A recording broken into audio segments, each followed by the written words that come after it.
به نام خداوند بخشنده مهربان. قصیده شماره 3.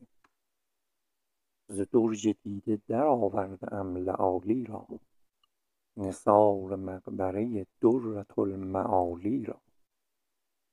گمان برم که برای چنین نثاری بود که درج دیده بیندوخت این لآلی را. اگر نه دیده به من همرهی کند امروز، چه عذر آورم ای دوست دست خالی را. مثال روی تو در قلب ما بجاست هنوز، تهی نمودی اگر قالب مثالی را.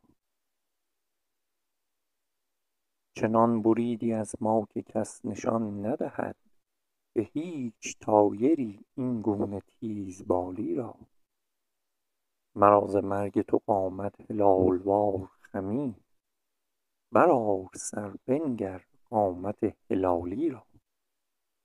تویی که در ره تعلیم سهل بشمردی، مشقت بدنی زحمت خیالی را. تویی که پیش تو آسان نمود و بی مقدار، علو همت تو کارهای عالی را. علی التوالی در کار تربیت بودی، به جان خریدی رنج علی التوالی را. دو باب مدرسه دختران بنا کردی، بدون آنکه کشی منت اهالی را. تو را به سایر زنها قیاس نتوان کرد، به جای زر که خرد کاسه سفالی را. چه شعله بود که ناگه نمود جلوه و سوخت دل ادانی این کشور و اعالی را.